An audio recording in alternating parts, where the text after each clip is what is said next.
Over cute ఉన్నాడు guys, over cute. మళ్ళీ ఈ మగపిల్లలు ఏంటంటే కొంచెం పెద్ద అయితే అమ్మని టచ్ చేయనియరు, ముద్దు పెట్టనియరు, ఏం చేయనియరు. అందుకే ఇప్పుడే కొరికేసుకొని ఇప్పుడే తినేసేయాలి, ఆమా తినేయాలి. ఇట్లా ఓవర్ క్యూట్ ఉంటే కొరికేసి తినేసేయాలి. నేను బెడ్షీట్ కప్పుకోవాలంట గాయస్.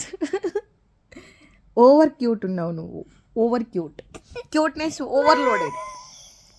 ఓకే, లిప్స్టిక్ చూపి, ఎక్కడెక్కడ లిప్స్టిక్ చూపి. చూపియాడంట. తినేసా.